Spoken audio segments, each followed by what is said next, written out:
Hi all, അസ്സാം വലൈക്കും. Welcome back to our channel. ഇന്ന് എന്താ പറയുക, ഒരു ഹെൽത്തി ബ്രൗണിയാണ്. ഡയറ്റ് എടുക്കുന്നവർക്കൊക്കെ പറ്റിയ ഒരു ബ്രൗണിയാണ് കേട്ടോ. ഇത് എന്താ പറയുക, ഇതെന്തായാലും കഴിക്കാൻ പറ്റും നമുക്ക്. ആ രീതിയിലാണ് ഞാനിവിടെ ചെയ്തിരിക്കുന്നത്. അപ്പോൾ നമുക്ക് നേരെ വീഡിയോയിലോട്ട് പോകാം. ഇതിന് വേണ്ടിയിട്ട് ഒരു മുട്ട എടുത്തിട്ടുണ്ട് കേട്ടോ. മുട്ട, വാനില എസൻസ്, ജാഗരി പൗഡറാണ് എടുത്തിരിക്കുന്നത്. ഷോപ്സിലൊക്കെ അവൈലബിൾ ആണ് കേട്ടോ. അല്ലെന്നുണ്ടെങ്കിൽ നമ്മുടെ എന്താ പറയുക, ശർക്കര പൊടിച്ചിട്ട് ചേർത്താലും മതിയാവും. ഇത് വന്നിട്ടൊരു 90 ഗ്രാമാണ് ഞാനിവിടെ എടുത്തിരിക്കുന്നത്. ഗ്രാം വൈസ് ആയിട്ടാണ് കേട്ടോ അളന്ന് എടുത്തിരിക്കുന്നത്.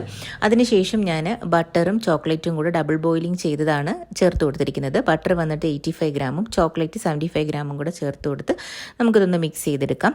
അതിനുശേഷം നമുക്ക് കുറച്ച് കാര്യങ്ങൾ അരിച്ചെടുക്കണം. റാഗിയാണ് എടുത്തിരിക്കുന്നത് കേട്ടോ. റാഗിയുടെ ഫ്ലോർ 60 ഗ്രാം, കൊക്കോ പൗഡർ വന്നിട്ട് 15 ഗ്രാമും കുറച്ച് ഒരു നുള്ളു ഉപ്പും കൂടെ ചേർത്ത് കൊടുത്തിട്ടുണ്ട് കേട്ടോ. അപ്പോൾ ഇതെല്ലാം കൂടെ ചേർത്ത് നമുക്കിതൊന്ന് അരിച്ചെടുക്കാം. ഇവിടെ ഇതെല്ലാം ഞാൻ അരിച്ചെടുക്കുന്നുണ്ട്.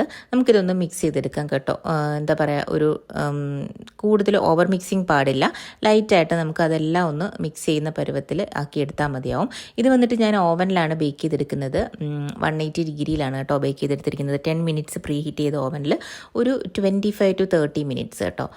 അത്രയും എനിക്ക് വന്നിട്ടുള്ളൂ. അപ്പോൾ നിങ്ങളുടെ ഓവൻ്റെ ആ ടെമ്പറേച്ചർ അനുസരിച്ചിട്ട് വേണം നിങ്ങൾ ബേക്ക് ചെയ്തെടുക്കാൻ വേണ്ടിയിട്ട്.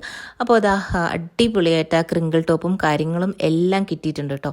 നിങ്ങൾക്ക് കാണുമ്പോൾ തന്നെ മനസ്സിലാകും. തൊട്ട് നോക്കുമ്പോൾ നമുക്ക് ആ പാട അത് കറക്റ്റായിട്ട് നമുക്ക് വന്നിട്ടുണ്ട്. അപ്പോൾ ഈ രീതിയിൽ ഞാൻ നേരത്തെ ഒരു ബ്രൗണിയുടെ റെസിപ്പി ചെയ്തിട്ടുണ്ട് കേട്ടോ. അപ്പോൾ ഗ്രാം വൈസ് ആയിട്ട് കറക്റ്റായിട്ട് ഡീറ്റെയിലും കാര്യങ്ങളും എല്ലാം ഞാൻ അതിൽ പറയുന്നുണ്ട്. അതിൻ്റെ ഞാൻ ഡിസ്ക്രിപ്ഷനിൽ കൊടുത്തിരിക്കാം കേട്ടോ. കാണാത്തവരുണ്ടെങ്കിൽ ഒന്ന് കണ്ടു നോക്കണേ. അപ്പോൾ അടിപൊളിയായിട്ട് നമുക്ക് എന്താ പറയുക, പെട്ടെന്ന് ചെയ്തെടുക്കാൻ പറ്റിയ ബ്രൗണിയാണ്. സ്മാൾ ബാച്ച് ബ്രൗണിയാണ് കേട്ടോ.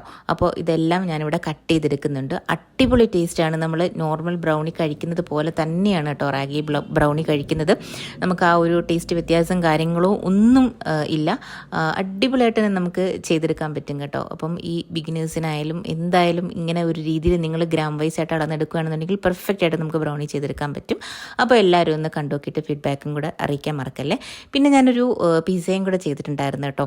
അപ്പോൾ പിസയുടെ എന്താ പറയുക, നിങ്ങൾക്ക് റെസിപ്പിയും ഡീറ്റെയിൽസും കാര്യങ്ങളൊക്കെ വേണമെന്നുണ്ടെങ്കിൽ കമൻറ്റ് ബോക്സിൽ വന്നിട്ട് ഒരു എന്താ പറയുക, ഒരു മെസ്സേജ് ഇട്ടാൽ മതിയാവും കേട്ടോ. ഞാൻ ഇതിൻ്റെ ഡീറ്റെയിൽ ആയിട്ട് ഞാൻ പിന്നീട് ചെയ്യുന്നതായിരിക്കും.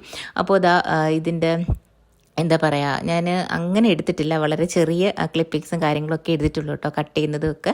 അപ്പോൾ ഇതിൻ്റെ ഡീറ്റെയിൽ റെസിപ്പി വേണമെന്നുണ്ടെങ്കിൽ നിങ്ങളൊന്ന് കമൻറ്റ് ചെയ്താൽ മതിയാവും. അപ്പോൾ ചീസി ആയിട്ടുള്ളത് 2 ഫ്ലേവറിൽ ഞാൻ ചെയ്തിട്ടുണ്ട് കേട്ടോ. ഇപ്പം രാഞ്ച് പിസ്സ എന്ന് പറയും ആ ഒരു ഫ്ലേവറിൽ. കാരണം നമ്മുടെ മയണീസും ഫ്രഷ് ക്രീമും ഒക്കെ ചേർത്തിട്ടുള്ള ഒരു മിക്സിംഗ് ആണ് കൊടുത്തിരിക്കുന്നതാണ് രാഞ്ച് പിസ്സ എന്ന് പറയുന്നത്. അതും 2 എണ്ണമായിട്ട് ഞാനിവിടെ ചെയ്തെടുത്തിട്ടുണ്ട് കേട്ടോ. നമ്മുടെ നോർമൽ പിസ്സയും കൂടെ ചെയ്തെടുത്തിട്ടുണ്ട്. അപ്പോൾ നിങ്ങൾക്ക് ഇതിൻ്റെ റെസിപ്പി വേണമെന്നുണ്ടെങ്കിൽ ഒന്ന് കമൻറ്റ് ചെയ്താൽ മതിയാവും കേട്ടോ. അപ്പോൾ അടുത്ത വീഡിയോ ആയിട്ട് കാണുന്നവരെ ബൈ.